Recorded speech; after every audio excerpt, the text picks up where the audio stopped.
안녕하세요. 아토즈 익스팬더 개발자 문승철입니다. 지난 시간에 이어서 두 번째 강좌에서는 아토즈를 실제 신기할 때 필요한 절차와 방법을 설명드리고자 합니다. 아토즈 신기를 위하여 제일 첫 번째 단계이자 제일 중요한 단계는 환자, 보호자와 소통하기입니다. 첫 번째로 상악의 베이잘 아치가 좁은 것과 그것으로 인하여 발생할 수 있는 문제점을 정확하게 전달하는 것입니다. 두 번째로 샘플 증례를 보여줘서 확실하게 보호자와 환자에게 이해를 시키는 것입니다. 마지막으로 진료 동의서를 설명하고 서명을 받는 것입니다. 차례대로 살펴보겠습니다. 첫 번째, 상악 베이잘 아치가 좁은 것과 발생 가능한 문제를 전달하기 위해서는 파노라마보다는 CBCT가 좋습니다. 특히 견치 공간이 부족한 것을 보여주시면 환자와 보호자분들이 쉽게 이해하십니다. 그것에 더하여 측절치 치근이 흡수된 증례를 보여주시면 확실하게 문제점이 전달될 수 있습니다. 그 다음에 상악의 메이저 아치가 좁으면 팔레이트가 좁은 것이며 이것은 비강이 좁아서 같은 조건이라면 비염이 더 잘 생기게 된다는 것을 설명하면 좋습니다. 마지막으로 MPS의 확장은 규정에서 이미 160년 동안 이루어져서 매우 안전하다는 것이 입증되었다는 것을 설명해 주시면 좋습니다. 베이젤 아치가 좁으면 견치관 폭경이 좁고 견치 사이에 4개의 전치 배열이 불가능하다는 것을 보여줄 수 있습니다. 그것을 방치하는 경우에 견치가 맹출하면서 측절치와 중절치에 치근 흡수가 나타날 수 있다는 증례를 보여주시면 환자와 보호자분들에게 경각심을 불러올 수 있으며 실제로 저런 사례는 교정학 교과서에서도 볼 수 있습니다. 또 다른 사례이며 좁은 견치관 폭경의 견치 맹졸로가 근심을 향하고 있으면 많은 경우에 저렇게 상악 측절치와 중절치의 치근 흡수가 나타날 가능성이 높아집니다. 이러한 증례를 보여주시면 정확하게 문제점을 전달할 수 있습니다. 이렇게 좁은 견치관 폭경을 가지고 있으면 비강도 좁아서 비염이 분발하는 것을 경험하는데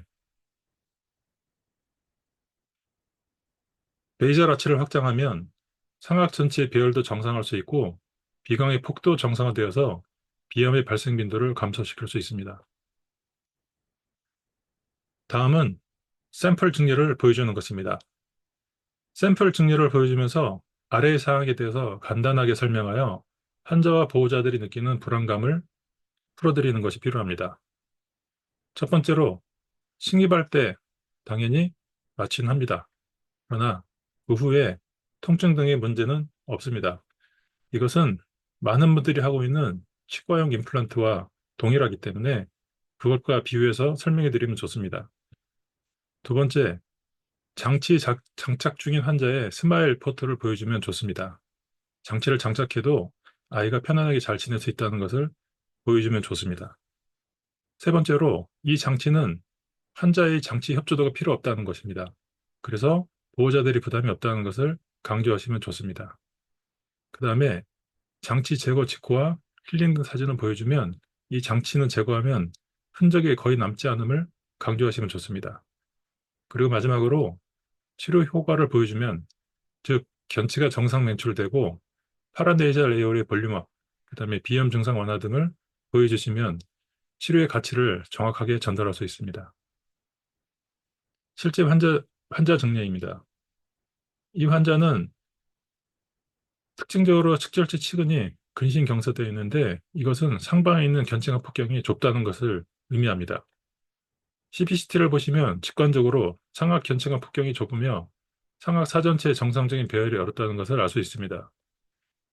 약간 상방에서 본 이미지고 CBCT는 전문가가 아니더라도 영상을 보는 순간 직관적으로 문제점을 이해할 수 있습니다.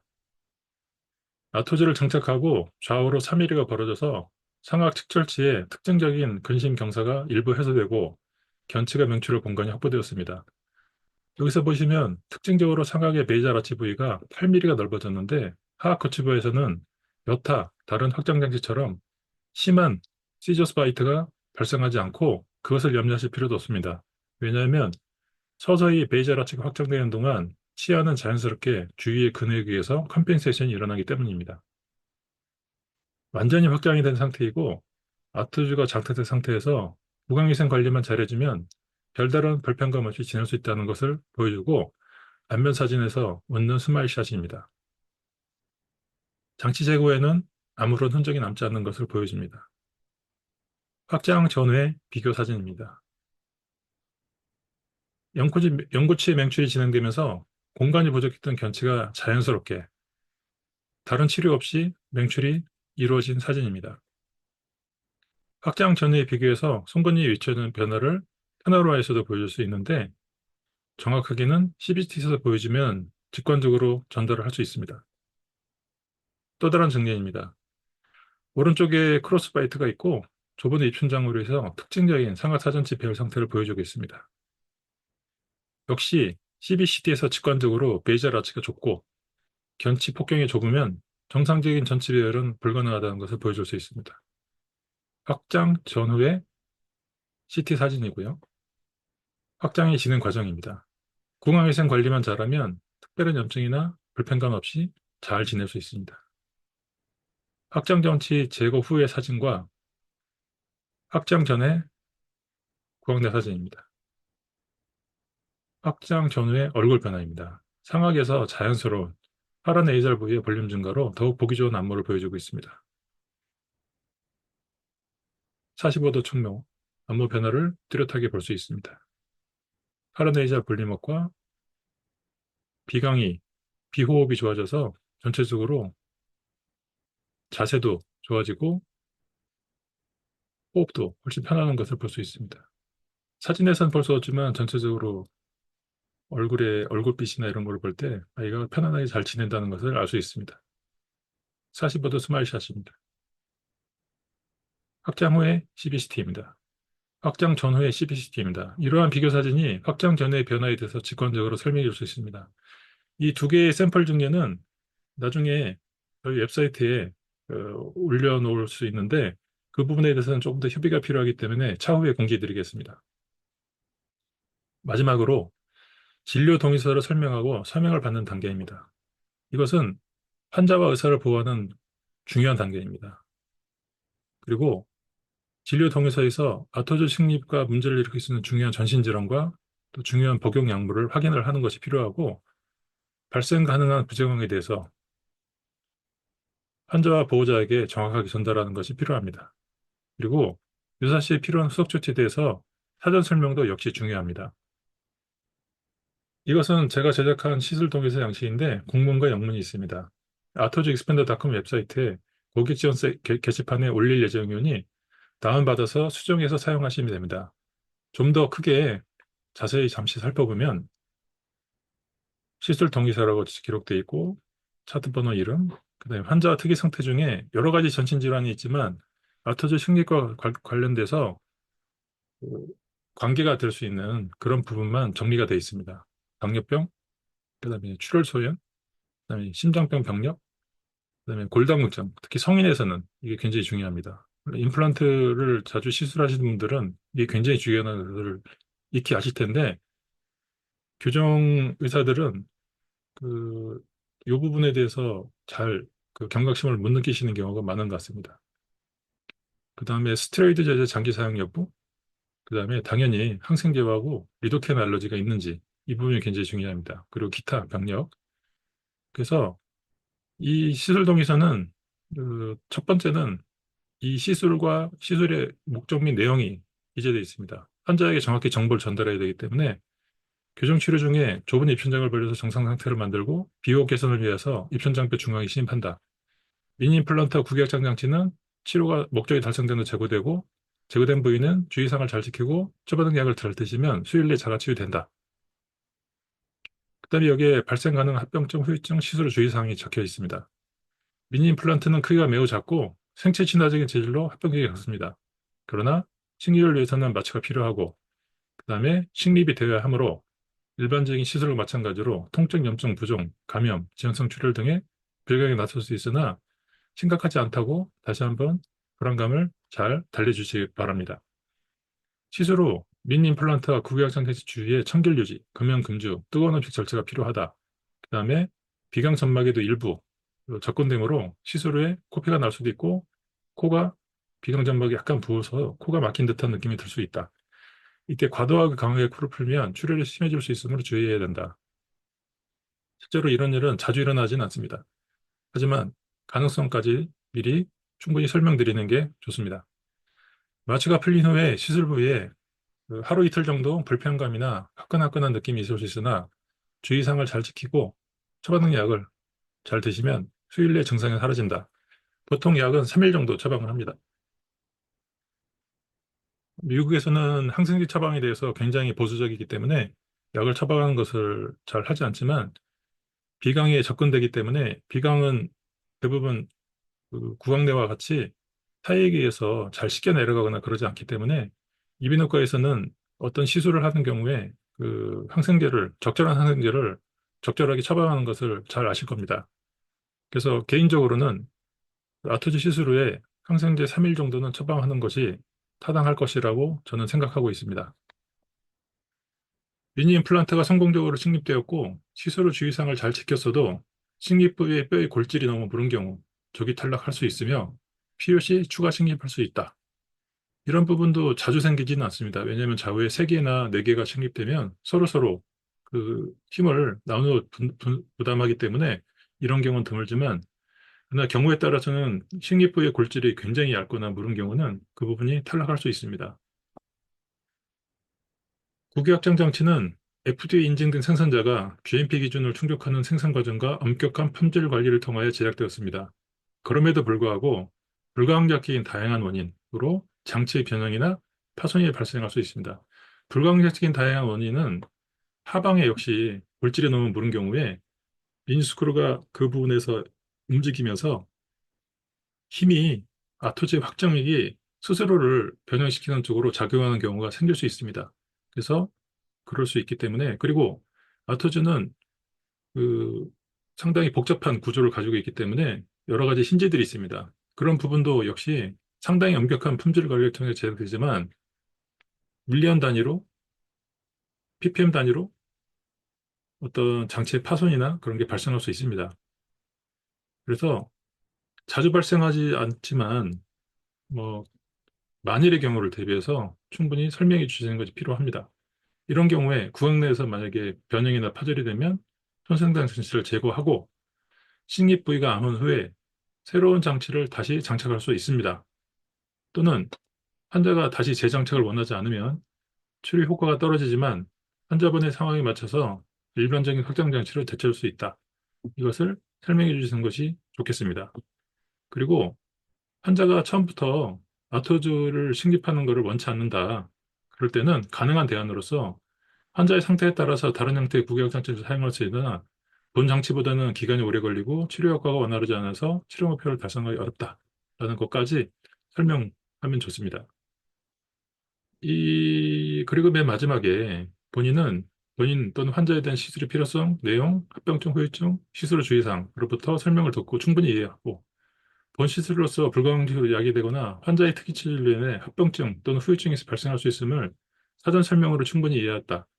특이 상태를 본인이 성실히 알렸으며 시술에 협력할 걸 서약하고 의학적 처리를 주치 입한 데 임하고 시술한 데 동의합니다라는 내용이 중요합니다.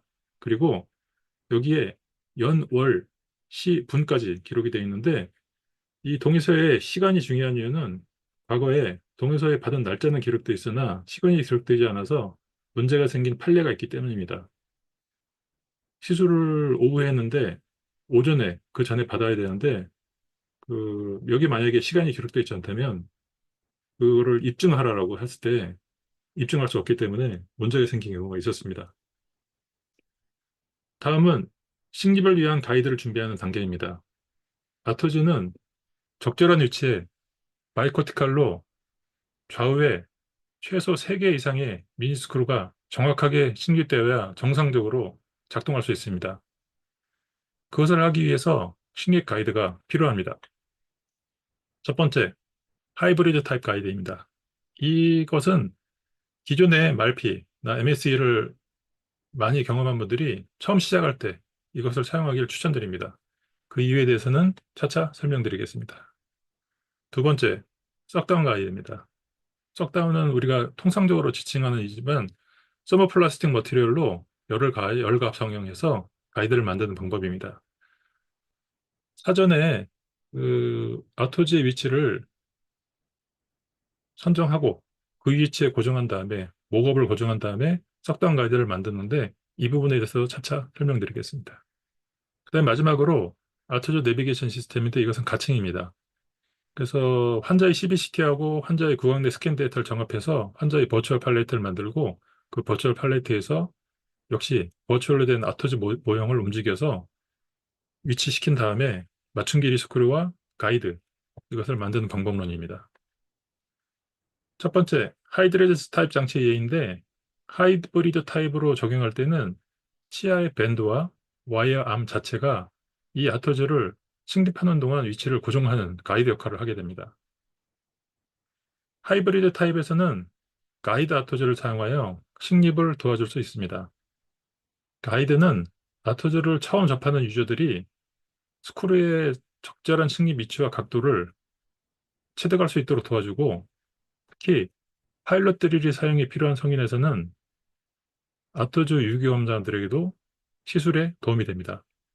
왜냐하면 파일럿 드릴로 형성된 보온의 홀과 스크루가 들어가는 패스를 정렬시킬 수 있기 때문에 특별한 어려움 없이 잘 원활하게 승립이 안정적으로 이루어져서 도와줄 수 있기 때문입니다.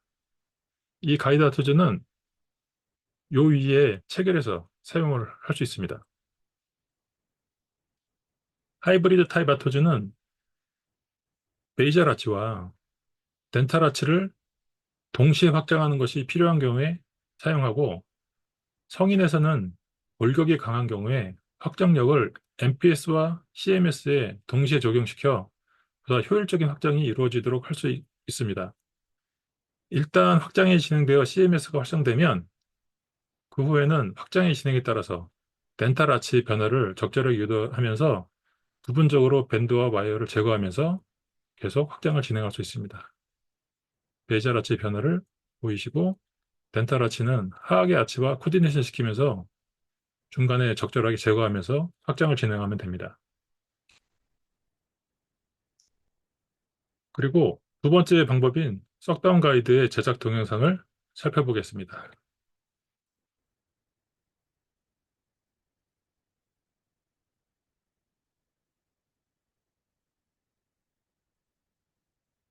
환자의 부엉내 사진에 상하이 좁은 걸 보실 수 있고요. 환자의 CBCT에서 그리고 환자의 모형에서 MPS를 마킹을 합니다. 그래서 MPS에서 좌우에 3mm 위치를 먼저 기록을 하고 그 위치에 뼈의 두께를 이렇게 측정을 합니다. 제일 첫 번째 홀은 보통 임상에서 해보면 4번하고 5번 사이에 형성되는 경우가 많고 4번보다 지나치게 앞으로 나가면 뼈가 너무 두꺼워지기 때문에 바이코티칼 인서션 하기가 어렵습니다. 그래서 가능하면 아토즈는 PNS에 접근시켜서 처음에 위치를 설정하는 것이 좋습니다. 이것은 MS 유저들에게는 익숙하실 것입니다. 그래서 여기서 대략적인 그 스크류의 길이를 측정한 다음에 제일 첫 번째, 제일 앞에 그 첫 번째 스크류 홀을 여기서 마킹을 하고요. 그 다음에 뒤로 이동시켜서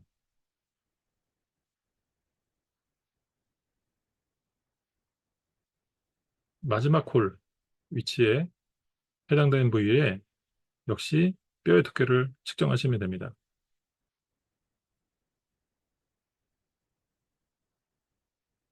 이거는 환자의 모델과 CPCT를 이용하지만 상당히 아날로그적인 방법이라서 처음에는 조금 경험이 좀 필요합니다. 하시다 보면은 금방 익숙해질 수 있습니다.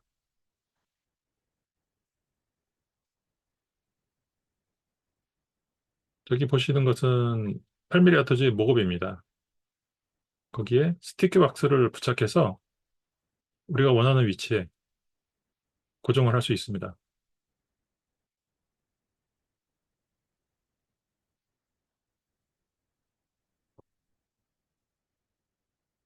그리고 첫 번째 스크롤 위치를 다시 한번 확인을 하고요.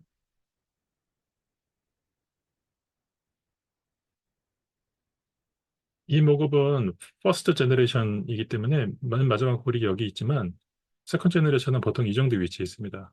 그리고 최전방과 후방이 11mm밖에 안 되기 때문에 웬만큼 짧은 플레이트도 다 적용이 가능합니다.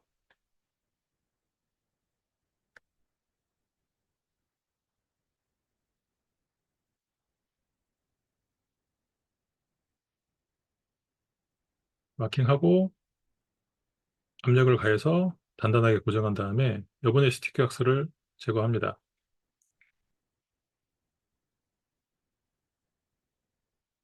그다음에 좌우에 틸팅이 있는지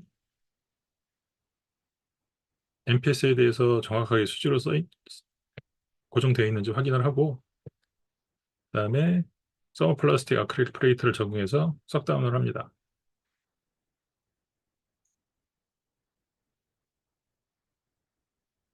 아시는 과정이므로 빠르게 지나도록 하겠습니다. 저기서 여분을 제거하고 트리밍을 하면 그다음에 목업을 제거를 합니다. 목업을 제거할 때는 다양하게 할 수 있지만 펄크럼이 필요하므로 저렇게 제거하는데 손을 조심하도록 하셔야 됩니다.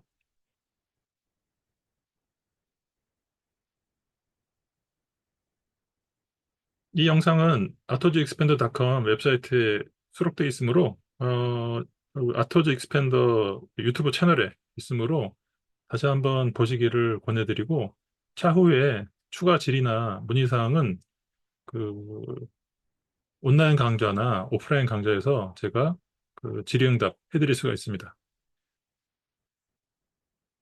썩다운 가이드 제작 동영상을 잠시 살펴보았고요. 정리를 한다면 모델 아토즈를 적절한 위치에 스티커 박스로 고정합니다.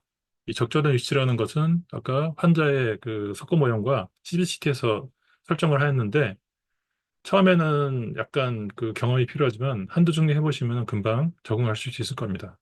그 다음에 썩다운을 하고요.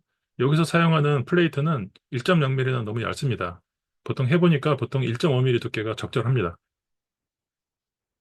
석고 모형에서 트리밍을 하는데 보통 그 여러분들이 가지고 계신 그 기공용으로 쓴 가위는 너무 절단이 안 됩니다. 그래서 제가 개인적으로 사용해 보니 그 꽃꽂이용으로 쓰는 가위, 전지 가위나 아니면 꽃꽂이 전용 가위가 있습니다. 특히 그 일본에서 만든 거기가 워낙에 이제 꽃꽂이가 많이 발달돼 있어서 그런지 그 가위를 사용해 보니 크기도 작아서 직원들이 손에도 잘 맞고 그다음에 굉장히 날카롭기 때문에 1.5mm 두께의 그 플레이트도 쉽게 그 트리밍 할 수 있습니다. 그 다음에 나중에 잠깐 보여드리겠지만 썩다운 하면서 만약에 플레이트가 굉장히 좁다면 그 부분이 들어가면서 굉장히 얇아집니다. 그러면 그 부분이 아토즈를 제대로 못 잡아주기 때문에 그 주변을 레진으로 믹스해서 보강해서 흘려나오면 아토즈가 굉장히 잘 잡혀 있는 것을 경험할 수 있습니다. 그 다음에 마지막으로 윈도우를 만드는 과정이 필요합니다. 이렇게 윈도우를 삭제해서 사각으로 하는 방법은 여러 가지가 있지만 보통은 이제 네 개를 먼저 식립해야 되기 때문에 사각으로 삭제를 하면 됩니다.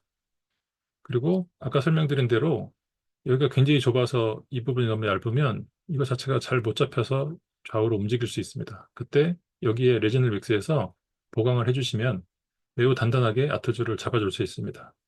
윈도우를 만든 다음에 하는 것보다는 만들기 전에 믹스해서 보강을 하고 그 다음에 제거를 하는 게 좋고요.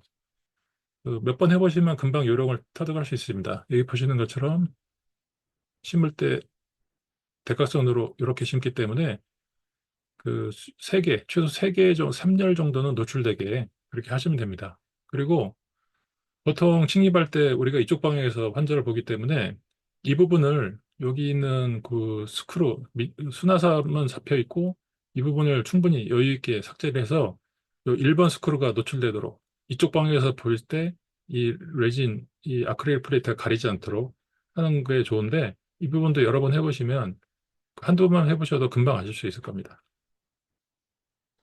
가이드 준비를 위해서 필요한 장비와 재료는 석다운 가이드 준비를 위해서 필요한 장비는 보시는 바와 같은데요.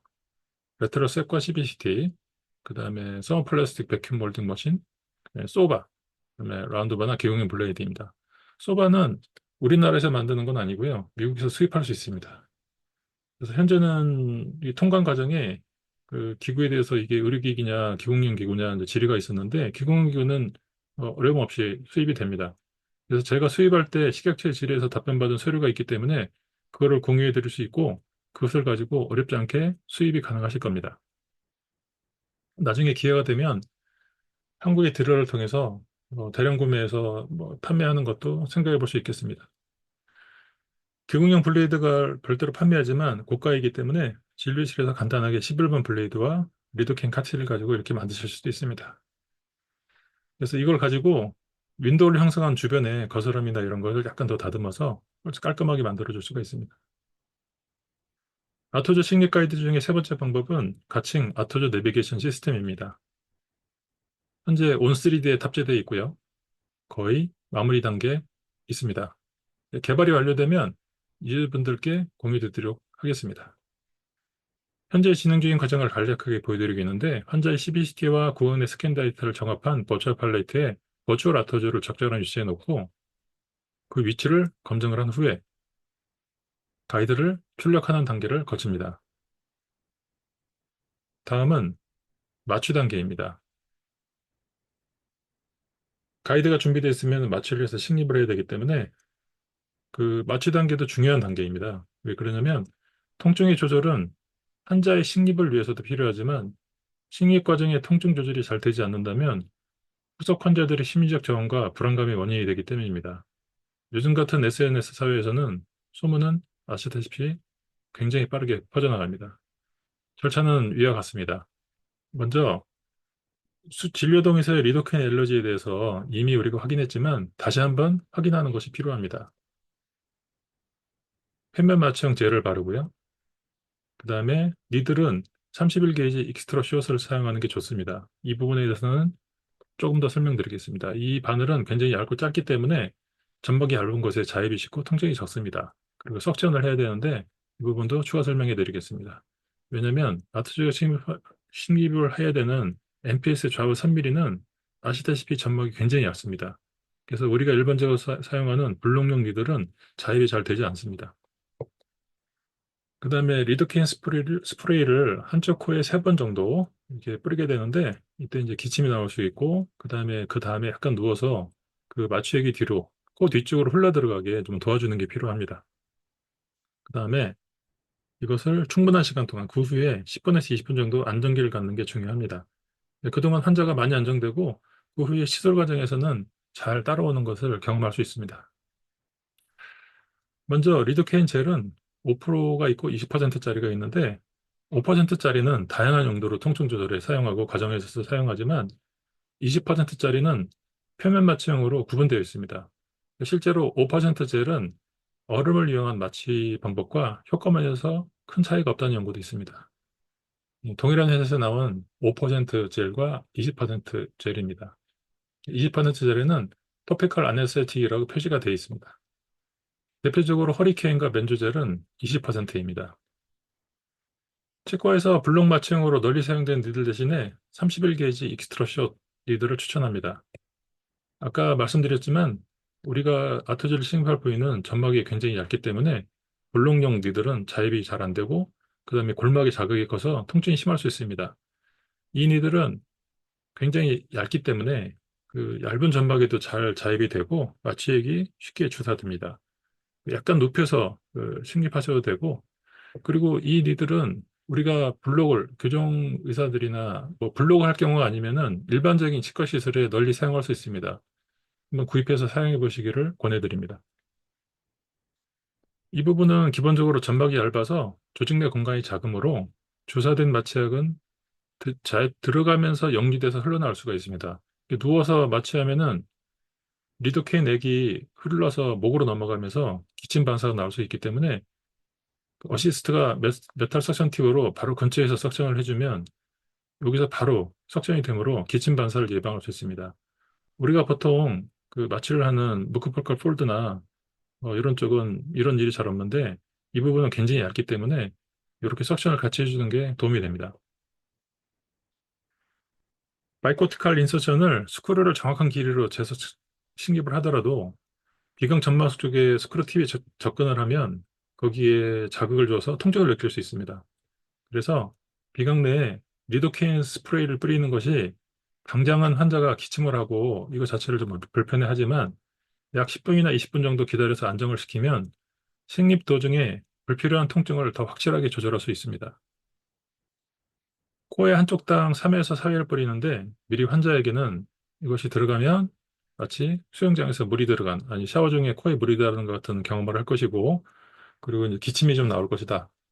그리고 기침이 나오면 잠깐 일어나서 몸을 이렇게 세우고 기침을 하고 목에 걸리거나 흘러들어간 안책은 뱉어내고 입을 좀 헹구면 된다.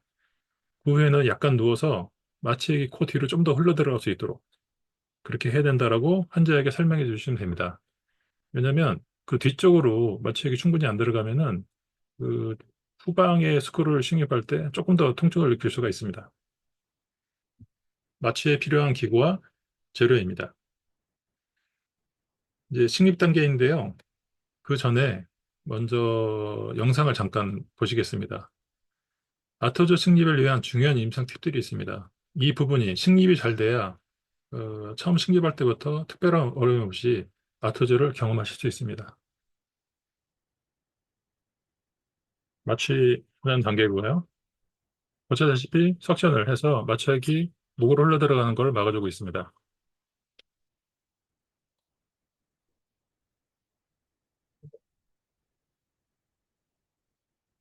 프레이.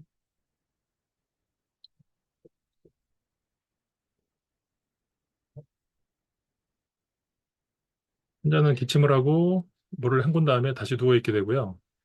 그다음에 윈도우를 트리밍하는 거를 잠깐 보여드리겠습니다. 그래서 사각으로 제거를 하고 아토즈를 맞춰보면, 그리고 이때 잘 흔들림 없이 고정이 되는지, 혹시 여기서 움직임이 있다면 아토즈 가이드를 다시 만들기는 어려우므로 식립할 때 그 부분을 고려해서 식립을 진행하시면 큰 낭패가 없습니다.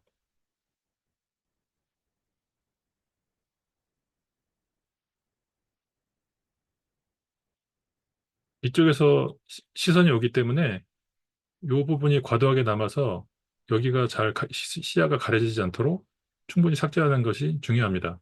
이 부분의 거스러미는 11번 블레이드로 깔끔하게 다듬어서 좀 더 깨끗하게 완성할 수 있고, 쉐어 사이드에서도 이렇게 만들 수 있지만 미리 여분의 아토즈가 있다면 미리 환자 오시기 전에 완성시켜서 소독을 해서 준비해 놓으면 더욱 좋을 것 같습니다.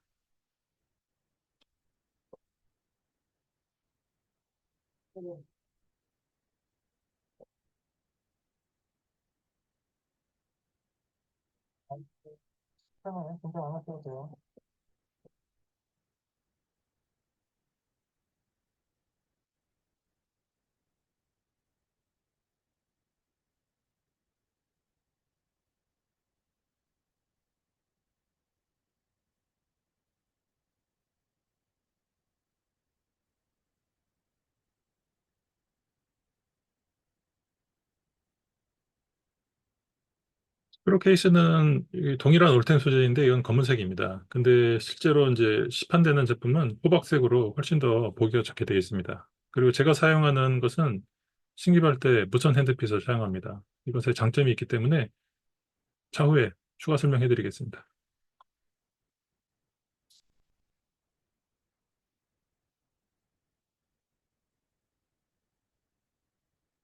이게 십자 드라이브이기 때문에 처음에 픽업이 될 때 몇 번 이렇게 그 움직임이 필요합니다. 이것도 몇 번 경험해 보시면은 픽업할 때 그 감각을 체득하실 수가 있습니다. 픽업은 정확하게 되는 게 중요합니다. 그리고 픽업하는 과정에 이 십자 드라이브 헤드에 홈이 약간 벌어지기 때문에 재사용하는 건 위험합니다. 왜냐하면 이게 픽업이 제대로 안 되면 중간에 떨어지거나 아니면 상킹 사고가 발생할 수 있기 때문에 그 미니스크루의 재사용은 하지 않는 것이 물론 하지 않으시겠지만 하지 않는 것이 좋습니다.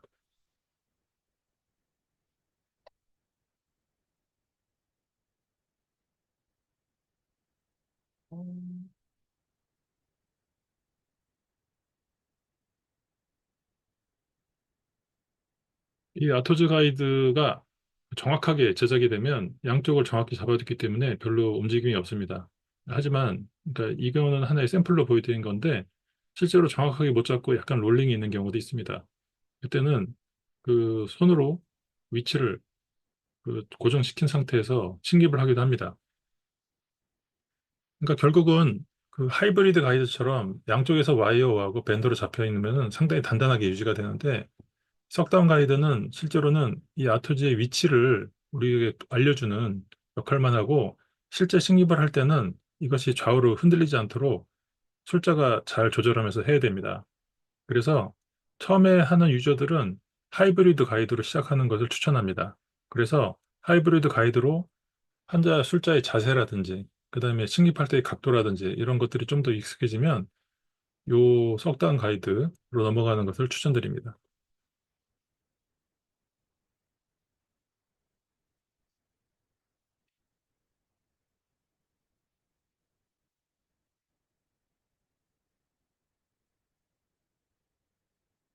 떡다운 가이드도 처음에 1번, 그다음에 대각선으로 2번, 그다음에 3번, 4번 네 개를 심으면 그다음부터는 안전하게 네 개의 그 미니 스크루로 고정이 되기 때문에 그다음에는 가이드를 제거하고 나머지 스크루를 심으면 됩니다.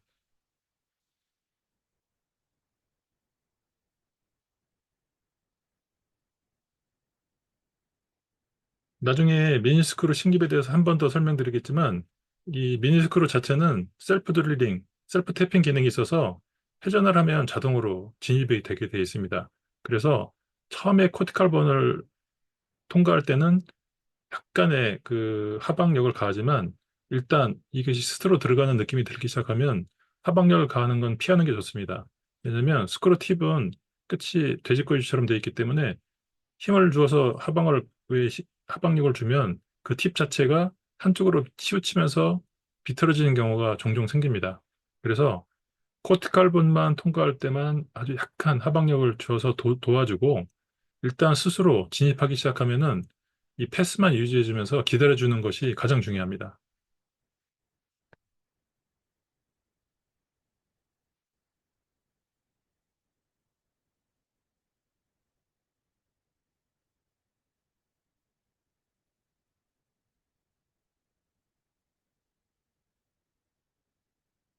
또 하나 여기서 제일 중요한 팁이 하나 있는데요. 나중에 추가로 설명드리겠습니다만 영상에서 제 라이브로 말씀을 드리자면 이 헤드가 진입할 때 아토즈 베이스에 컨택을 하면 안 됩니다. 현재 아까 말씀드린 대로 이 아토즈 가이드는 이 아토즈의 위치만 술자에게 제시해 주는 거지 이거를 강하게 잡고 있지는 않습니다. 그렇기 때문에 스크루가 들어가면서 헤드가 아토즈 베이스에 닿아서 더 전진하게 되면 이 전체 아토즈가 이쪽으로 뒤틀리게 되는데 그것을 절대로 잡아줄 수가 없습니다. 스크루가 진입하는 힘, 그것은 굉장히 강하기 때문에 터치가 되지 않게. 그래서 아토즈 베이스에서 스크루의 헤드는 대략 1mm에서 1.5mm 약간 떨어지게 식립하는 게 좋습니다. 그리고 4개의 스크루를 그런 방식으로 식립한 다음에 만약에 보기에 스크루 헤드가 좀 많이 떨어져 있다. 많이 이 갭이 크다. 그러면 추가로 좀 더 식립해 주면 됩니다. 일단 초기 고정을 하는 게 굉장히 중요한데 초기 과정을 너무 과하게 해서 그 스크루 헤드가 아토즈 베이스에 닿는 순간 이것은 위치가 틀어지기 때문에 이쪽으로 틀어지게 되면 이쪽에서 미니 스크루는 이런 식으로밖에 식립이 안 됩니다. 그래서 이 아토즈는 정확하게 MPS에 처음에 우리가 목적했던 위치로 잘 고정을 하고 이걸 식립할 때 패스를 잘 유지하면서 절대로 스크루 헤드가 아토즈 베이스에 닿지 않도록 하는 게 굉장히 중요합니다.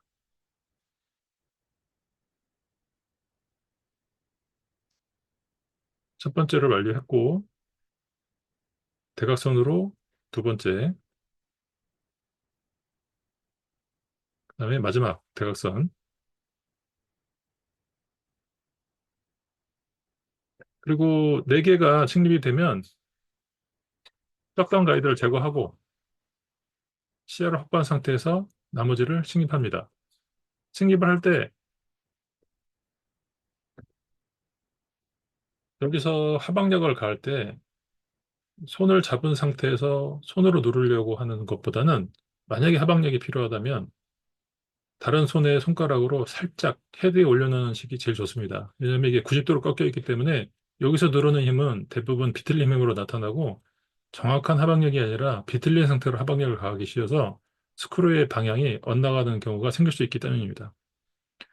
여기서는 잡아만 주고 그 다음에 필요한 하방력은 손가락을 살짝 얹는 정도, 아주 약하게 그 정도로 하고 그 다음에 진입이 시작돼도 손가락을 얹고 힘을 가하지 않고 있으면 이 패스를 유지하는데 양손으로 잡아주면 훨씬 유리합니다.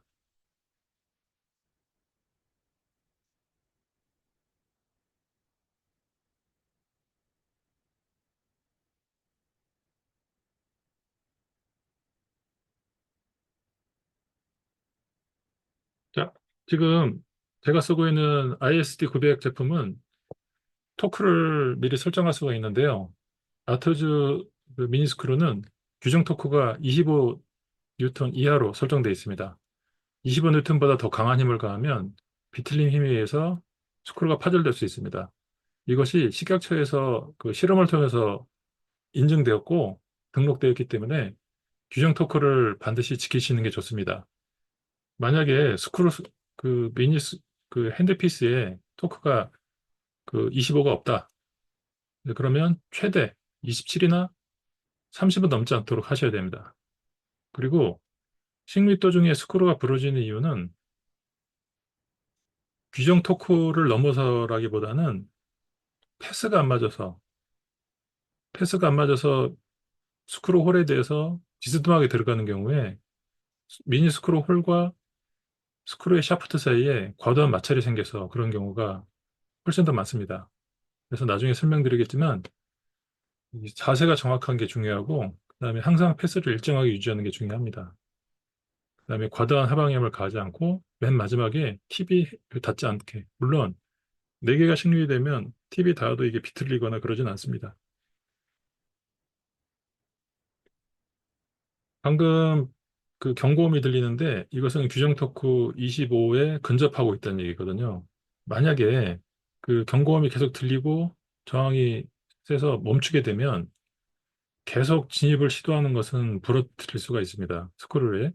그래서 그때는 이 패스가 정확하게 유지가 되고 있는지 만약에 패스가 정확히 유지되고 있는데도 계속 경고음이 들리고 있다. 그렇다면 무리하게 진입시키지 말고 역회전시켜서 빼내고 파일럿들을 사용하는 것을 추천드립니다.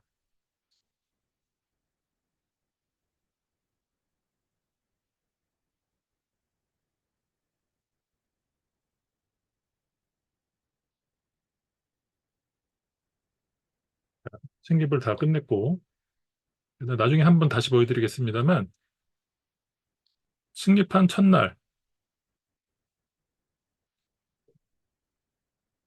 액티베이션을 합니다.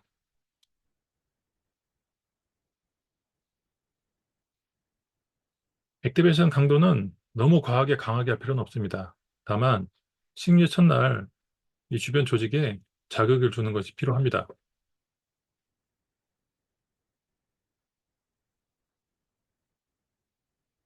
확장하다 보면 이 영상에 보시는 것처럼 약간 이렇게 비틀리는 걸 볼 수가 있는데 이것은 돌리는 방향 때문에 그럴 수도 있고요. 왜냐하면 6개의 힌지가 있기 때문에 그 다음에 상황에 따라서는 이 팔레트의 비대칭 때문에 그럴 수도 있습니다. 하지만 처음 생기는 이유는 간단하게 조절할 수 있습니다.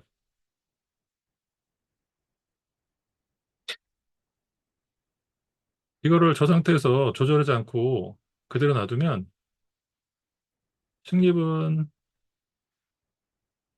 기울어진 상태로 일어날 수 있습니다. 그렇기 때문에 첫 번째, 첫날부터 반드시 저거를 조절을 해줘야 됩니다. 요거는 그 다음 영상에서 한 번 더 자세히 설명드리겠습니다. 저렇게 사각을 잡고 조금씩 비틀어서 MPS의 순하사를 패러하게 만들고 간단한 과정이죠. 그 다음에 건조시킨 다음에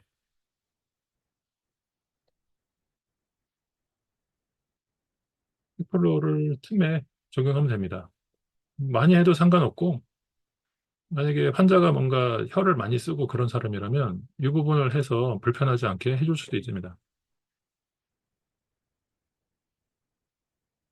네 개의 링크가 있는데 이 네 개의 링크의 틈을 고정해주는 용도로 생각하시면 되겠습니다.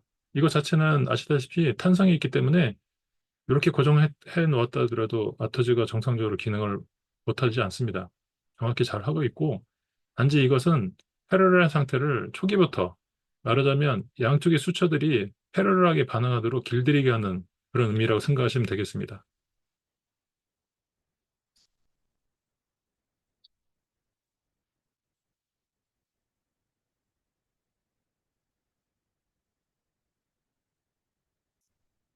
자, 그래서 아까 영상에서 말씀드린 대로 술자의 위치가 굉장히 중요합니다. 왜냐하면 아토즈는 MPS에 침입되면서 내자 세텀에서 기울어지지 않도록 하는 게 굉장히 중요하고 내자 세텀 자체도 휘어 있는 경우가 많기 때문에 CBCT에서 확인을 하고 해부학적 특성을 그리고 식립할 때는 항상 MPS에 대해서 기울어지지 않도록 해야 되기 때문에 술자의 위치가 환자의 몸 정중앙 뒤에 있는 게 중요하고요. 그다음에 술자의 눈 사이에 미드팔라스 수치가 위치하도록 위치를 잡는 게 중요합니다. 나중에 그 그림으로 다시 설명드리겠습니다. 그리고 설명드린 대로 식리 초기에 코티칼본에 들어갈 때만 살짝 하방력을 가하지만 스스로 들어가기 시작하면 패스만 유지하고 누르지 않는 것이 좋습니다. 그리고 뼈가 단단한 경우는 경고음이 울리거나 아니면 처음부터 환자의 엑스레이상에서 뼈가 굉장히 하얗고 단단한 경우, 골량이 많은 경우, 성인 남성, 그리고 이제 그런 경우에는 파일럿들을 반드시 먼저 사용하는 것을 권유드립니다.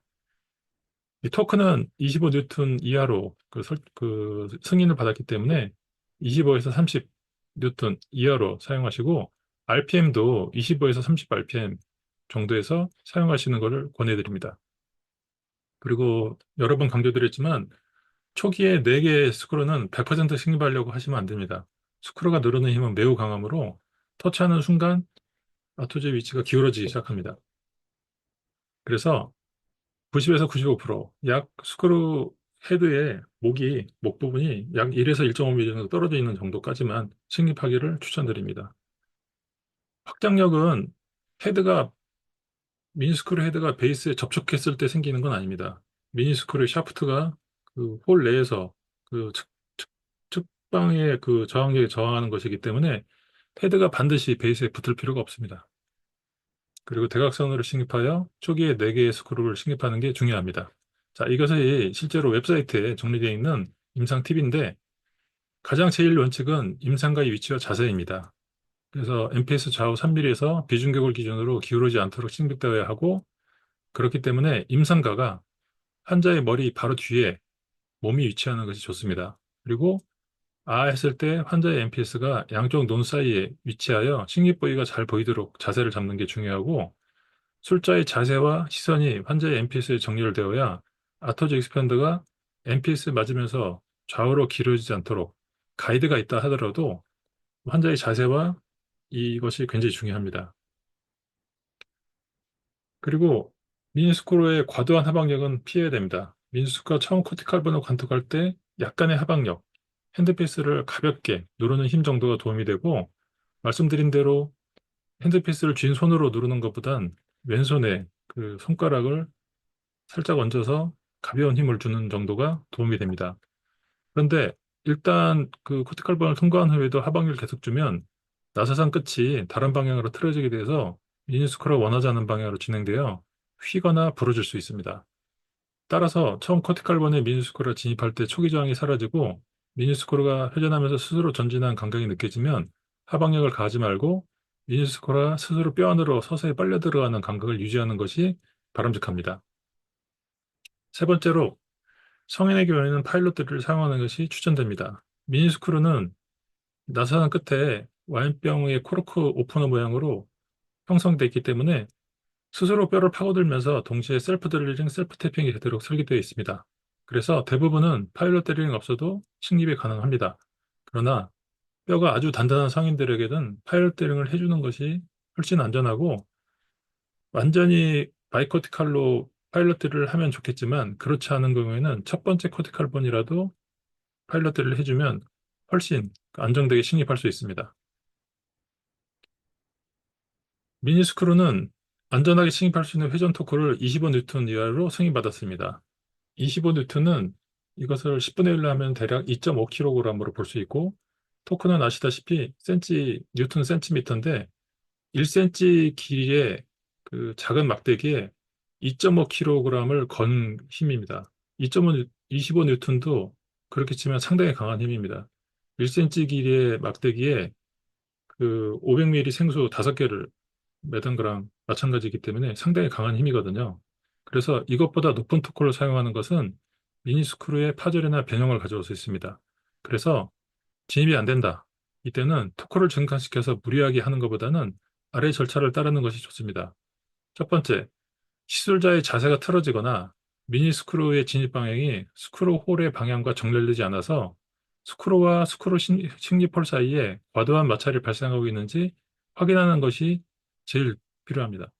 두 번째, 자세도 맞고 스윙 방향도 맞는데 저항이 강하다면 환자의 골질이 강한 것이므로 이때는 조심스럽게 역회전시켜서 미니스크루를 제거하고 파일럿 드릴링을 먼저 시행한 후 다시 식립하는 것이 좋습니다. 과다한 힘으로 무리하게 진입하려고 시도하는 것은 파절이나 변형을 유발하므로 피하는 것을 권장합니다.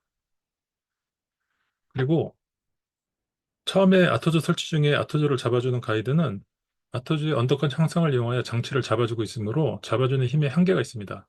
따라서 처음 식립하는 미니스크루가 100% 식립되게 되면 미니스크루 헤드가 베이스에 접촉하면서 스크루 헤드가 누르는 힘에 의해서 아토즈가 눌려서 가이드에서 이탈하거나 전체가 원하지 않는 각도로 기울어집니다. 따라서 이런 일을 막기 위해서 처음 식립하는 4개의 스크루는 약 1에서 1.5mm 정도 여유가 남도록 식립하는 게 필요합니다.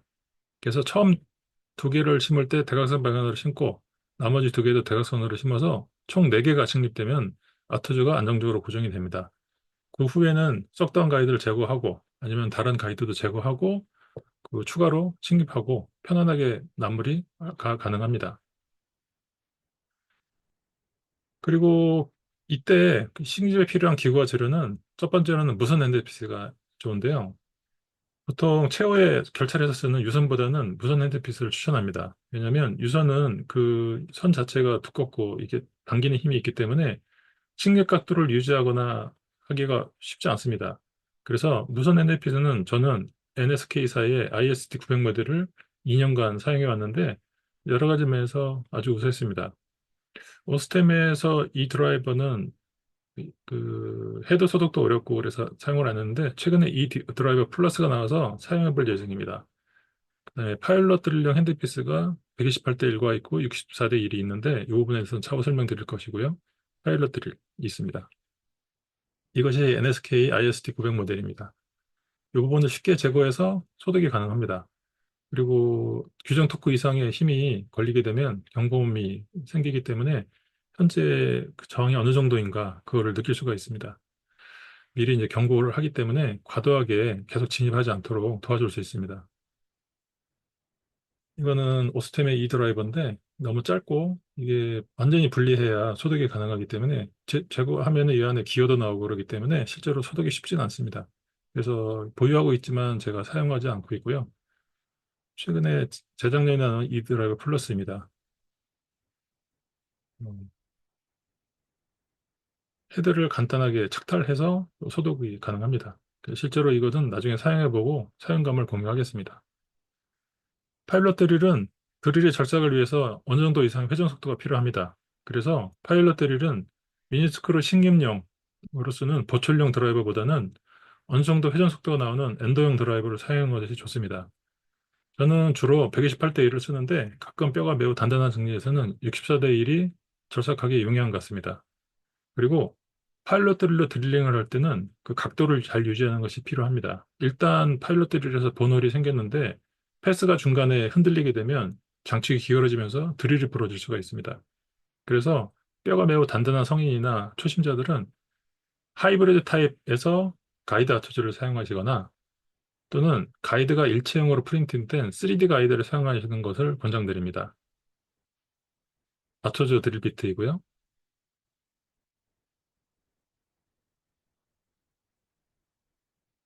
이 부분은 가이드 아토즈에서 잡히는 부분이고, 이 부분은 아토즈 베이스의 식립폴에서 잡히는 부분입니다. 두 군데서 가이드가 되기 때문에 정렬이 완전히 될 수 있고, 그래서 우리가 이것을 그 디지드릴로 부르는데요. 그 이것은 차후에 다시 기회 되면 설명드리도록 하겠습니다. 두 가지 종류를 사용할 수가 있습니다. 가이드 아트에 대해서는 이미 설명드린 바가 있고요. 초심자들께서는 하이브리드 타입에서 체결해서 사용하기를 권장해 드립니다. 가이드 아처즈를 사용하는 동영상을 먼저 잠깐 보여드리겠습니다. 이것도 퍼스트 제너레이션용이기 때문에 폴이 5개가 있는데 지금 세컨 제너레이션은 4개짜리가 있습니다. 예, 이렇게 해서 결차를 하고 체계로 픽업을 하고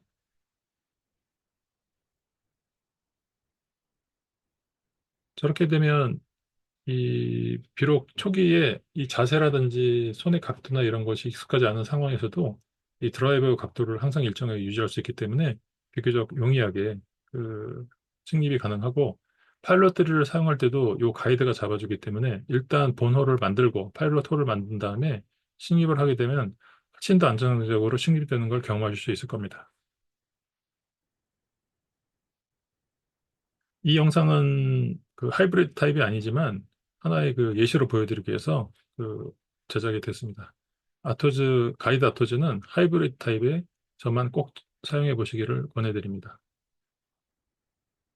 자, 다시 강조드리지만 가이드 아토즈는 하이브리드 타입에만 사용하시고 이 가이드 아토즈는 드라이버의 장축을 일정하게 유지해서 미니스크류 진입 각도를 유지하는 게 주된 기능이고요. 그 다음에 파일럿 드릴의 장축과 이미 형성된 버너리 장축을 일정하게 유지해서 파일럿 드릴의 파절을 막는 기능도 있습니다. 그리고 파일럿 드릴이 형성한 버널과 미니스크류의 진입 각도를 정렬해서 식립을 원활하게 해줍니다. 그리고 이제 요 가이드 아처드에서 숙련되시면 가이드 아처드 없이 그 식립이 가능합니다. 이 자세라든지 그런 진입 각도에 대해서 이제 손에 익으시기 때문에 가이드 아처드 없이 베이스의 스크류 식립 홀 자체가 가이드 역할을 할 수 있습니다. 그리고 3D 프린트 가이드 일체형으로 제공이 됩니다. 이것이 가이드 아처도 없이 이렇게 하이브리드 타입에서 식립을 하는데 이 홀 자체가 길기 때문에 이거 자체가 가이드 역할을 합니다. 이 보시면은 이 홀 자체가 상당히 길고요. 세컨 제너레이션은 전체가 이렇게 길기 때문에 이거 자체가 다 모두 가이드 역할을 합니다. 이렇게. 이거는 실제로 그 3D 프린트된 가이드를 미국에서 제작해서 시연을 했는데 이렇게 가이드 아토즈를 잡아주고 여기 보면은 그 가이드가 실제로 일체형으로 프린팅되어 있습니다. 식립된 사진이고요. 자, 이제 식립이 완성됐기 때문에 확장을 하는 단계입니다. 식립 첫날은 너무 강하게 액티베이션 하지 말고 첫날에는 약간 모더레이트 에포트로 액티베이션 하고 요를 조절합니다. 요 조절에 대해서 잠깐 다시 보여드리겠습니다. 자, 확장을 하고요. 모더레이트 에포트로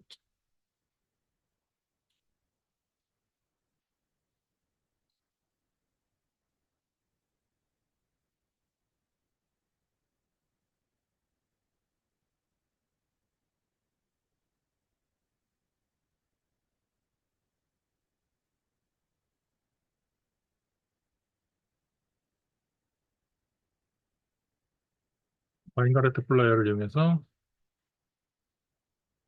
사각형을 한 번에 무리하게 하지 말고 앞에 조금, 뒤에 조금, 앞에 조금, 뒤에 조금, 앞에 조금, 뒤에 조금 해서 MPS에 패러럴하게 만들어주면 됩니다. 간단한 과정이고요.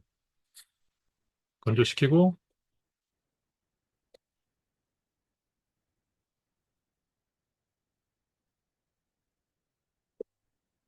링크에 있는 요 힌지 부분에 편안하게 고정하면 됩니다. 그리고 이제 큐링 하시면 되는데 이것은 식립 첫날부터 이렇게 조절해서 고정해 놓으면 이 주변 조직들이 영향을 받을 때 패러럴하게 영향을 받으면서 마치 이 수초의 길들이기를 하는 과정입니다. 이렇게 6개의 힌지가 있어서 이렇게 좌우로 움직이는 걸 불안하다고 생각하시는 경우도 있는데, 아까 이미 컨트롤 할 수 있는 거하고 컨트롤 할 수 없는 거를 제가 설명드렸고요. 보통 옆으로만 가이드가 있어서 옆으로만 벌어진 확장 장치들도 비대칭 확장이 되는 거를 설명해 드린 바 있습니다. 그런데 비대칭 확장이 일어나는 것은 이것이 6개의 이 힌지가 있어서 움직이는 것 말고도 그 실제로 이 상악이 좌우가 기본적으로 왼쪽이 작은 경우가 훨씬 많고요. 아시는 바대로. 그다음에 수초는 힘을 받을 때 반응 속도가 틀립니다. 여러분들이 공간 패스할 때도 항상 좌우가 똑같은 양만큼 패스지 않는다는 것은 익히 경험하신 바 있을 겁니다. 그래서 중요한 것은 전체적으로 이게 확장이 일어날 때 조절을 할 수 있다는 점, 그것이 굉장히 중요하고요. 큐어링 하면 이게 단단한 고무처럼 되기 때문에 탄성이 있고, 그래서 요거 자체 아토지가 작동하는 것을 방해하진 않습니다. 가끔 여기에 큐플로우 말고 그 플로어러블 레진을 사용하면 어떨까 이렇게 문의하신 경우가 있었는데, 그건 너무 단단하기 때문에 나중에 제거도 어렵고요. 그다음에 그것은 실제로 모든 틈 사이에 들어가서 아주 단단하게 고정되기 때문에 실제로 확장을 방해할 여지도 있습니다. 그래서 반드시 탄성 고정체인 퀵플로우. 한국에서는 이게 퀵플로우고 미국에서는 클립플로우입니다. 그래서 해당 부분은 이제 웹사이트에 제가 정리해 놨는데 차후에 차차 더 보완해서 안내해 드리겠습니다. 그리고 이게 일단 고정되고 다음 내연 때 이 상태로 이제 확장해서 오면은 그때 확장을 먼저 합니다.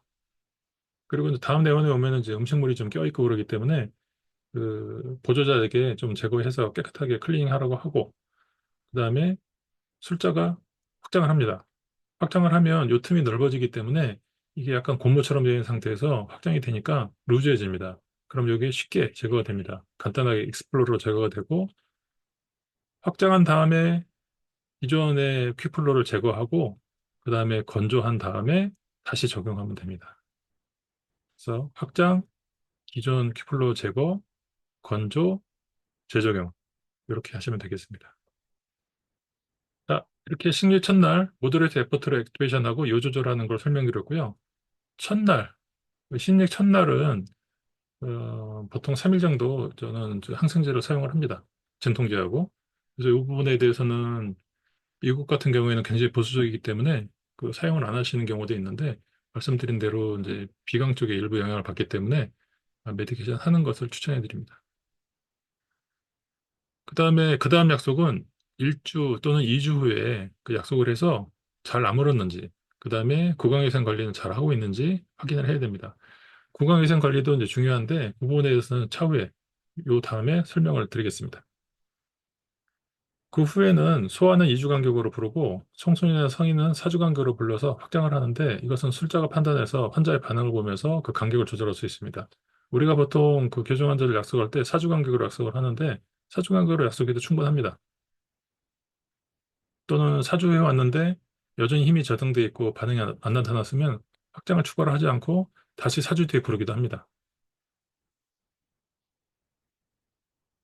확장한 당일 기존 큐플로를 제거하고 요를 조절하고 건조 큐플로 다시 붙이고, 그다음에 자료 체득은 원하시는 걸 적절하게 시행하면 되겠습니다.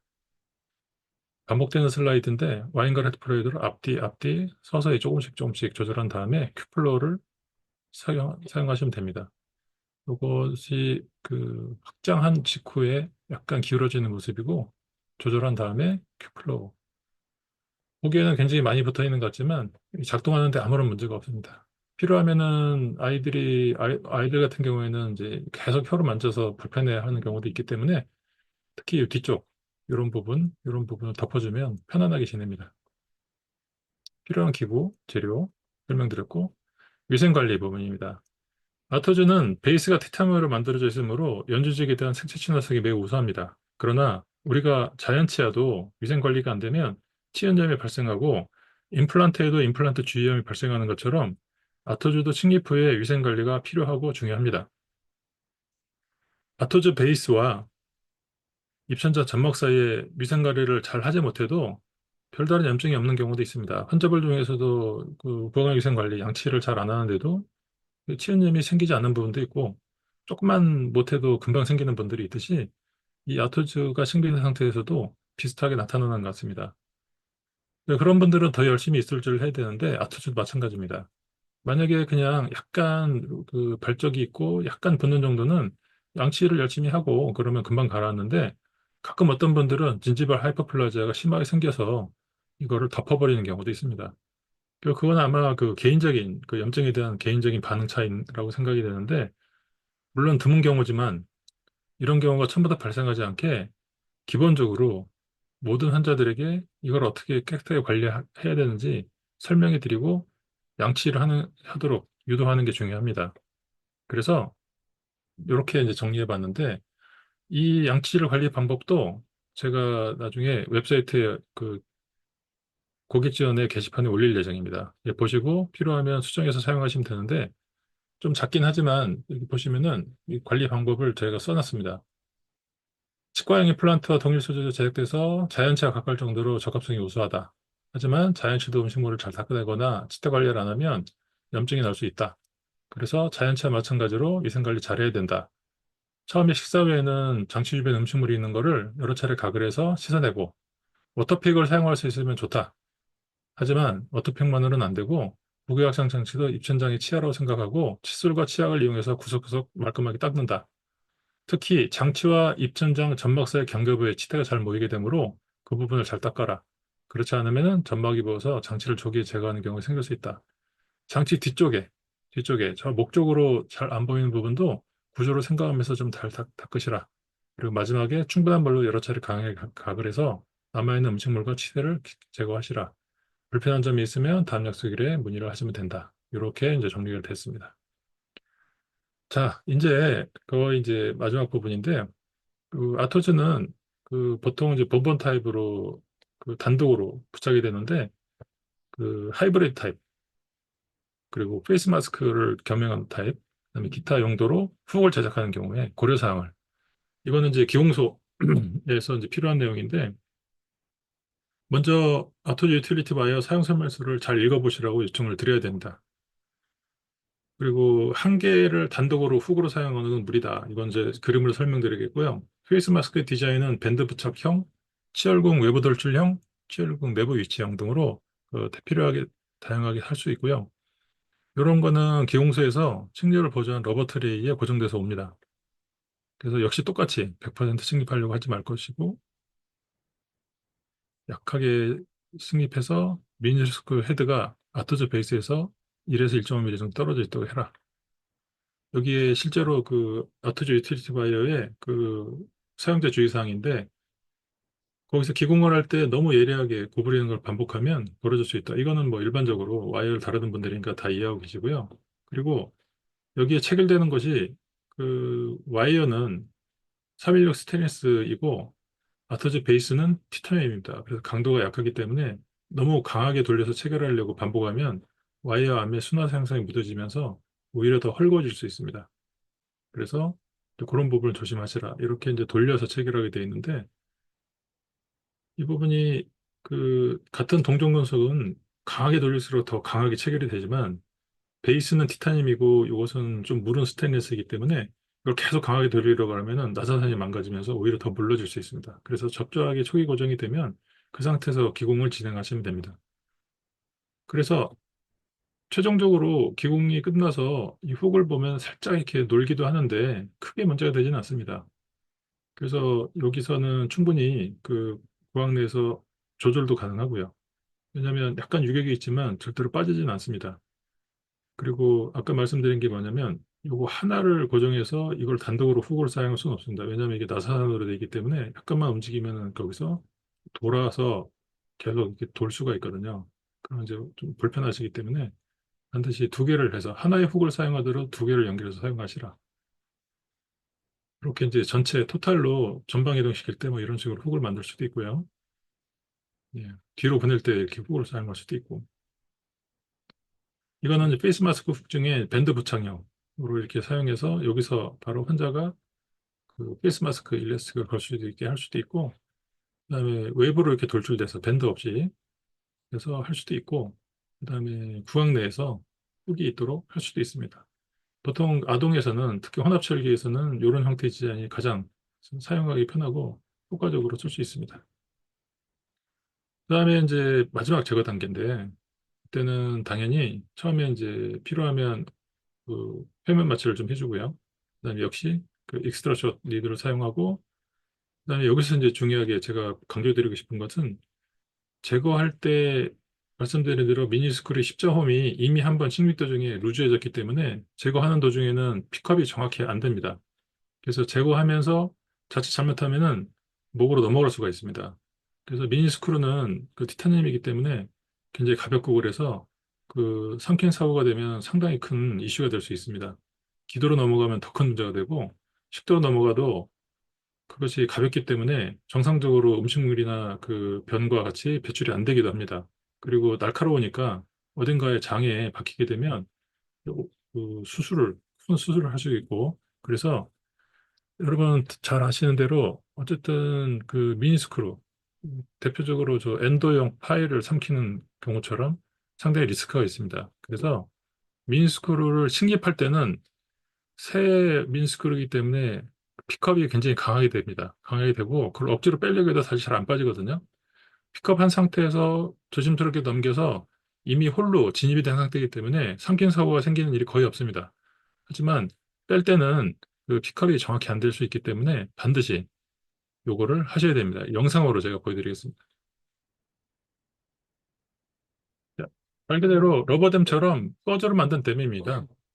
그래서 여기서 처음에 활짝 펼쳐진 꺼즈를 그냥 정중앙에 맞춰서 놓고 살짝만 밀어 넣습니다. 저 정도만. 예. 그리고 꺼져가 들어오는 것에서 환자들이 좀또 두려워하는 경우도 있겠지만, 그냥 꺼져라는 걸 알기 때문에 그렇게 뭐 그렇지 않습니다. 그리고 꺼져가 있으면 일단 이물질이 떨어졌을 때 여기서 잡아주기도 하고, 그리고 꺼져가 있으면 기본적으로 삼키려고 하지 않습니다. 왜냐하면 우리 보통 이제 삼킨 반사는 그냥 자동으로 발생하지만, 꺼즈 같은 것은 이제 삼키지 않아야 된다는 의식이 있기 때문인지 삼킬 반사가 잘 일어나지 않습니다. 그냥 꺼지. 떨어지면 안 하는 거거든. 그 정도만 해놓고 맨 뒤쪽에 있는 스크류부터 제거하면 됩니다. 그래서 살살살 밀어 넣어서 노출시키고, 그다음에 역시 똑같이 왼손 손가락으로 살짝 누르면서 회전을 시키다 보면 체결이 됩니다. 패스를 유지하고 그다음에 왼손의 손가락으로 살짝 하방력을 가하면서 회전시키다 보면은 딸깍하고 들어가거든요. 그래서 이거를 다시 이걸 체결하는 걸 어려워하는 경우도 있는데, 단독으로 이 오른손만 가지고 하려면 그렇게 쉽지 않습니다. 이 기역자로 꺾여 있기 때문에. 그래서 이거를 위치에 갖다 놓고 왼손 손가락을 헤드에 올려서 조절하면서 살짝 하방력을 가하면서 패스를 잘 유지하면 이게 수직으로 되게 어느 순간 찰칵 체결이 됩니다.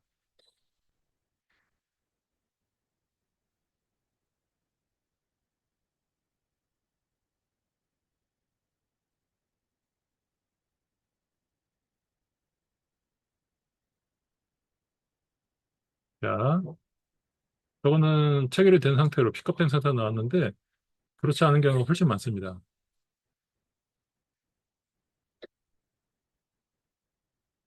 꺼즈됨이 있기 때문에 술자도 상당히 안정감을 가지고 진행할 수 있고, 환자들도 상당히 안정감을 가집니다. 그냥 근데 그 성인 말고 성인이든 소아든 불안감이 굉장히 강한 분들은 이 살리베이션이 계속돼서 긴장성 타액이 나오기 때문에 이게 좀 중간에 끈적끈적해지거든요.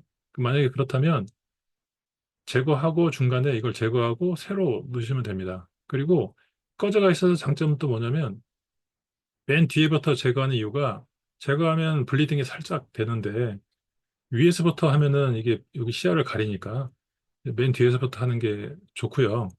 그다음에 이 블리딩 양이 많지는 않습니다. 여러분들 보통 미니 임플란트 사용하고 제거하면 살짝 흘러나오는데 그 정도거든요. 흘러나온 미니 스크류를 현재 이 상태에서 석션이 쉽지 않죠. 근데 여기서 살짝 이 꺼즈를 뒤에 받쳐놓으면 오직는 것이 꺼즈에 흡수됩니다. 그래서 석션이 필요 없죠. 그리고 환자가 이제 자꾸 삼키려고 하질 않으니까 훨씬 편안하게 할 수 있고, 저게 방금은 제가 손으로 돌려서 빼는 걸 보여드렸는데, 픽업이 정확하게 안 되기 때문에 하다 보면은 나중에 이제 처음 거는 딸려 나왔지만 같이 픽업이 안 되면 거기서 이제 계속 돌고 있거든요. 그러면은 핸드피스를 제거하고 손으로 역회전시켜서 잡아내면 안전하게 제거할 수 있습니다. 자, 패스 잡고 왼손으로 누른 상태에서 패스 잡으면서 하방력 가하고 돌리다 보면은 착 하고 들어갑니다. 처음엔 잘 안 돼도 몇 번 하다 보면 요령이 생기고 감각이 생기기 때문에 그렇게 초조하게 생각하실 필요 없습니다.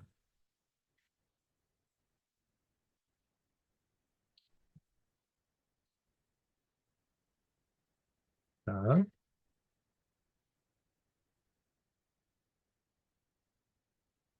경우에 따라서는 저렇게 핀셋으로 집어낼 수도 있습니다.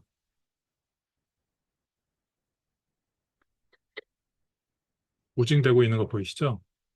만약에 꺼제가 없었다면은 벌써 목으로 넘어가면서 환자가 자꾸 이제 삼키려고 하는 반응이 생기고 수확전이 들어가야 되는데 쉽지 않고, 그래서 꺼제가 참 편안한 꺼제 대응 테크닉은 여러 가지 용도로 편안합니다.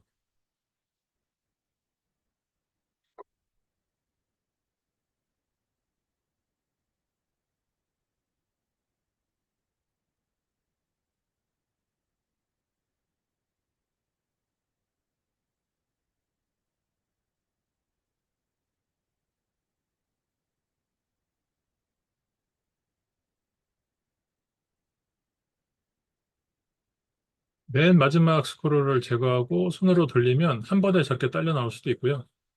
처음에는 저렇게 좀 뭔가 그렇지만 꺼즈로 닦아내고 보시면 약간 블리딩 되는 정도? 지금 당장 보기에는 저렇지만 일주일 뒤에 리콜해서 보면은 깨끗하게 힐링되는 걸 볼 수 있습니다. 자, 꺼지는 테크닉 보셨고, 그리고 그 마지막으로 그 임상 팁 중에 하나가 있는데, 그 미니스크루가 식립도 중에 부러지는 경우가 있는데, 그거는 너무 걱정할 필요가 없습니다. 부러진 미니스크루는 그 자체가 일부가 그 베이스 홀에 반쯤 식립돼 있는, 들어가 있는 상태로 부러지기 때문에 확장력을 전달하는데 계속 사용하시면 됩니다. 그리고 나중에 아토지를 제거한 후에 남아있는 부분을 이용해서 역회전시켜서 제거하면 됩니다. 그 부분은 그 이미지로 제가 보여드리면 아토지를 제거하면 부러진 부분이 위에 노출되어 있습니다. 그러면은 와인가르트로 역회전은 시계 반대 방향입니다. 시계 반대 방향. 몇 번 돌리면 이게 루즈해지거든요. 그 실제로 이거를 역회전시켜 돌려보면은 이게 부러질 때 얼마나 강한 힘으로 이게 박혀 있는지, 얼마나 저항이 강했는지 그걸 느낄 수가 있습니다. 그래서 절대로 그 규정 토크 이상을 주시면 안 되고 너무 강한 힘으로 무리하게 넣으려고 하시면 안 됩니다. 그래서 돌려서 돌려서 어느 정도 루즈해지면 꽤 많이 들어가 있죠. 바이코티칼로. 그리고 저 상태에서 이미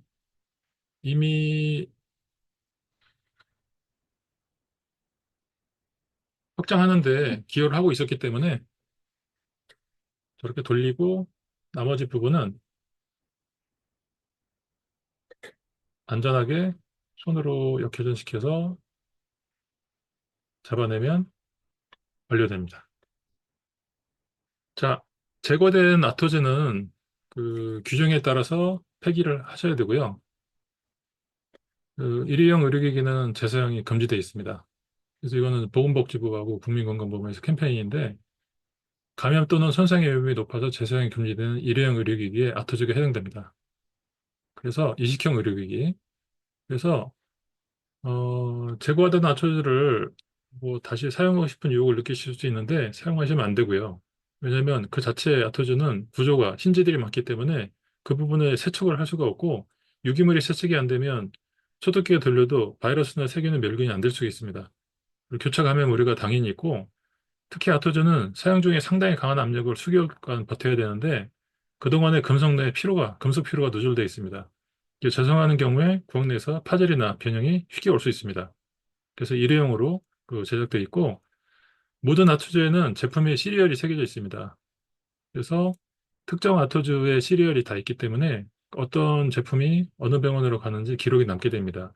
이것은 UDI라고 부르고 있고, 현재 의료기기에, 특히 심리형 의료기기에는 아이디가 다 추가되는 추세가 있습니다. 그래서 향후 어떤 문제가 있을 때, 어떤 장치의 어떤 중간에 파절이나 그런 게 있을 때 대응을 할 수 있도록 되어 있습니다. 그리고 기타 임팩티브로는 이 실제 식립할 때 팔레이트가 기울어져 있는 경우가 오히려 많습니다. 그래서 모형에서 그냥 좌우를 꽉 붙여놓으면은 실제로 네이저 septum하고 이게 정확하게 각도가 안 맞는 경우가 많습니다. 그리고 식립 부위의 골질과 두께를 반드시 확인해야 되고, 무엇보다 중요한 건 과도한 힘을 가하지 말 것. 식립할 때나 확장할 때나, 그리고 패러렐 인터케나 인터멜러스 조직부는 임상 등에서 나중에 차후에 설명드리도록 하겠습니다. 이 보시는 것처럼 이렇게 팔레트가 기울어지는 경우가 의외로 많습니다. 공항내에서 보면은 이 경사가 보이질 않습니다. 물론 이 경사가 있다는 걸 알고 보면 보이지만 실제로 모형이나 이런 상에서는 잘 보이지 않기 때문에 여기다 그냥 나토즈를 이렇게 갖다 놓고 식립을 하게 되면 이렇게밖에 식립이 안 되겠죠. 그래서 상황에 따라서 나토즈를 이렇게 놓고 이 부분의 갭을 유지를 하도록 해야 됩니다. 이 골질, 이 식립부의 골질과 두께가 굉장히 중요한데요. 실제 사례에서 보시면은 정상적으로 이렇게 확장이 되는 것 같은데 여기 잘 보시면 확장은 잘 이루어지고 있지만 여기 보시면은 요 베이스가 이쪽으로 기울어져 있는 걸 볼 수 있습니다. 한쪽으로. 그래서 왜냐하면 처음에 이 환자가 류마타이제이션이 굉장히 심하게 돼서 식립 부위에 뼈가 없었습니다. 그래서 심을 때 그걸 감안해서 최대한 이렇게 기울어져서 심었지만 이 여기에 이렇게 최대한 부착해서 심었지만 확장력을 견디지 못하고 이렇게 기울어집니다. 이렇게 기울어지면 아토즈 자체 확장이 굉장히 강하기 때문에 확장력이 스스로를 휘는 방향으로 작용을 합니다. 그래서 이 부분에 링크가 이렇게 휘어지는 것을 경험을 하게 되는데 가장 중요한 건 그래서 최소 세 개 이상의 그 미니스크루가 바이코티칼이 안전하게 되는 게 굉장히 중요합니다. 우리가 알고 있는 뭐 이런 차들, 그 아무리 좋은 차도 그 물리학 법칙을 무시할 수는 없습니다. 그래서 좌우에 최소 3개의 민스크를 정확하게 바이커티컬 인서션하는 게 중요하고 MPS를 따라서 정확한 위치에 기울어지지 않도록 설치하는 것이 중요하고 지나치게 과다한 힘을 식립할 때나 확장할 때 사용하지 말 것을 권유드리는 거고 초심자는 쉬운 정리부터 경험을 쌓을 것을 그 요청드립니다. 그리고 이 모든 임상이라는 거는 결국은 임상가의 판단과 그 스킬에 달려 있다. 이것을 결론으로 말씀드리고 이상으로 2강을 마치겠습니다. 감사합니다.